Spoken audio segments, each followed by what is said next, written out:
when you are looking into markets. You want to make sure that they have lenient subdivide restrictions. Split it as many times as you want. Just make sure they all have road frontage. Go on the land portal, put your county in, vacant lot, road frontage a minimum 1,000. 20 plus acres. So what we're doing in this step is we are going to have a list of property owners with subdivide potential properties, essentially. When you are doing these deals, they sometimes can take a year to sell them. You do not need the survey to be done before you mark, like, okay, you're going to have 7 acres. The survey doesn't have to necessarily be out there and done. All right, welcome in, guys. I'm your host, Ron Apke, and today we are going to talk about the 7 steps to doing your first subdivide. Subdividing is something that has grown so much in the last 12, 18 months in the land community. It's a way you can do 3 deals a year and make $500,000, $1 million. Like the deal size of these subdivides people are doing in our community and outside of our community are amazing. They're humongous. And what we're going to be talking about a lot today is minor subdivides. This is where you're not putting in roads, putting in utilities, prepping the lots, stuff like that. This is going to be where we're talking about breaking up 50 acres into 5 10-acre parcels, 50 acres into 10 5-acre parcels, stuff like that.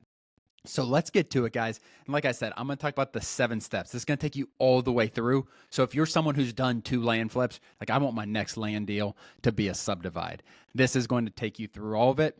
So number 1 is market research. And market research is essentially choosing where you want to target, like where do you want to do subdivides? And there's a couple keys when you are looking into markets.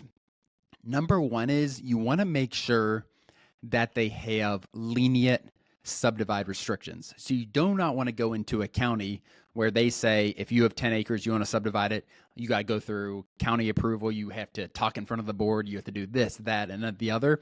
You want areas that are lenient in restrictions. You want areas that say, okay, as long as you subdivide it, and a lot of times they're going to be like, as long as you subdivide it and you don't go less than 5 acres, you're fine. That's a very common one. Subdivide into as many parcels as you want. If you go over 5 acres, if you keep all your parcels over 5 acres, split it as many times as you want. Just make sure they all have road frontage. That's what you want to look for. And that's when all you need to do essentially is get a survey. And then you have 7 parcels, 10 parcels, whatever you split it up into. So you want to look for areas, number 1, that are lenient with restrictions on subdividing.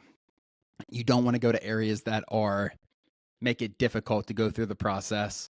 Just stay away from those areas for now. The other key thing when you're looking at a market are the prices.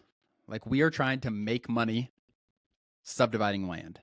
So one of the keys when you're subdividing land is you want the 5, 7, 8 acre parcels price per acre to be much more than the 50 acre price per acre. So if you are buying 50 acres for $2,000 an acre, you want 5 acres to be worth $5,000, $6,000 an acre. So when you split it up, you have a lot of equity. You have a lot of money that you can make.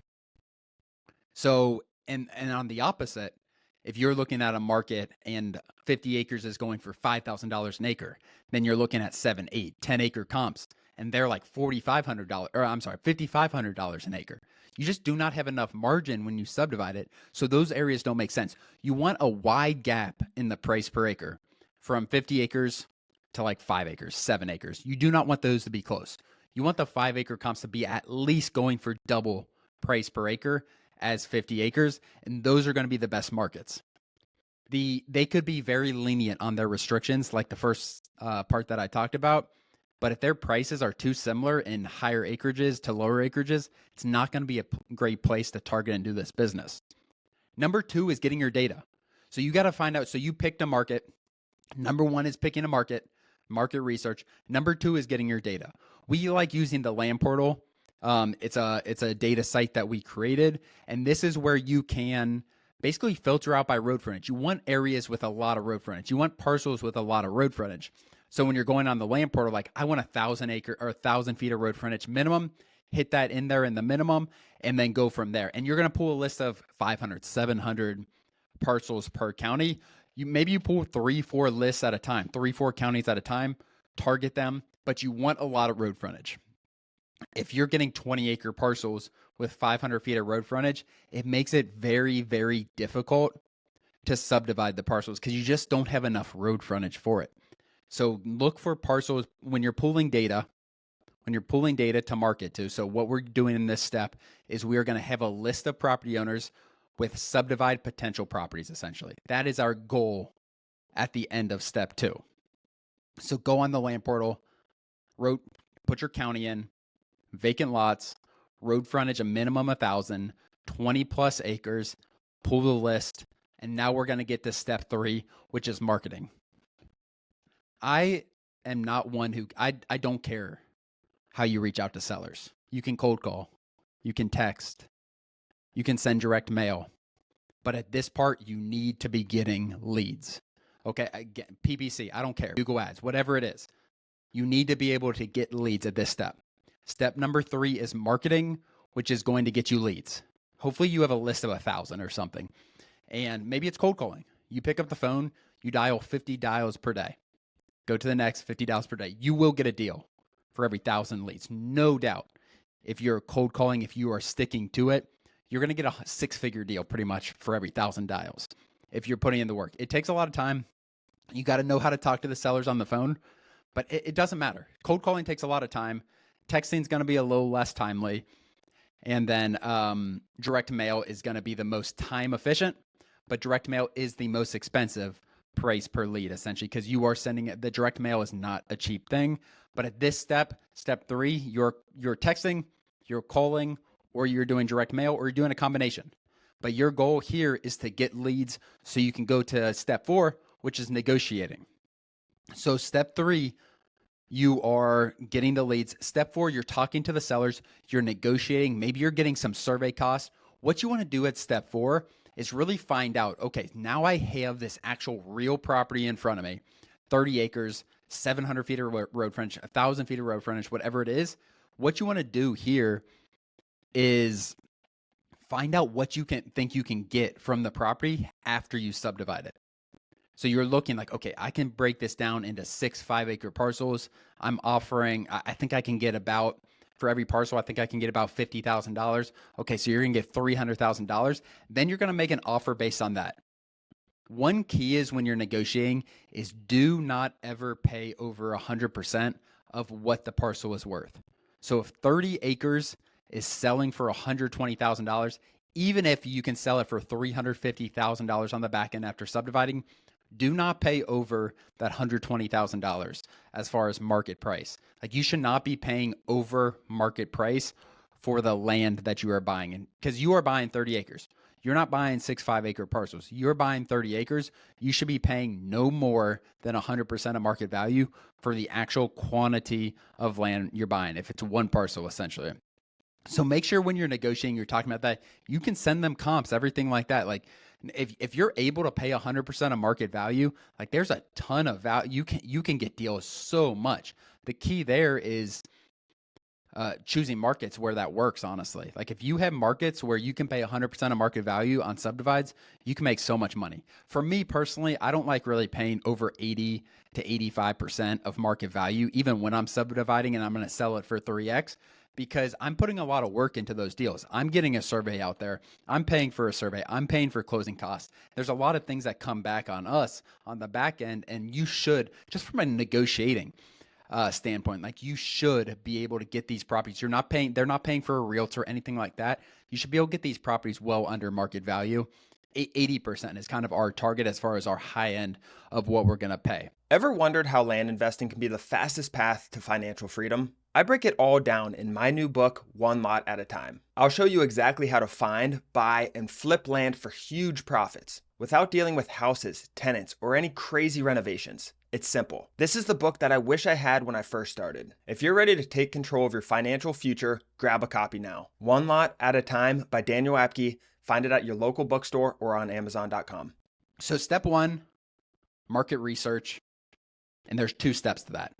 The pricing area of market research, and then the restriction part of market research. Step 2 is getting your data. Going in the land portal, pulling a list. Step 3 is marketing to sellers. Step 4 is negotiating. getting under contract. Step 5 is actually closing on the purchase side. So by this time, you should already have a surveyor lined up. You do not typically want to get surveys before you own the property.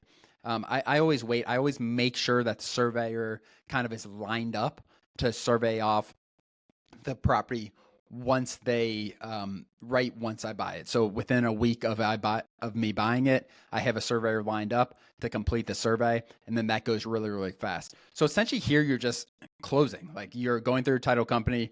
You might be dealing with funding if you want funders coming into this deal. But at this step, the closing step, step 5, you're essentially just you're going to be taking the deed or funding partner, whatever that looks like. And then you're obviously getting the seller the money at this point. And the deals can look different at this point. Like some people might have 2 funders in. Some people might be funding it themselves 100%. It definitely can look different for sure.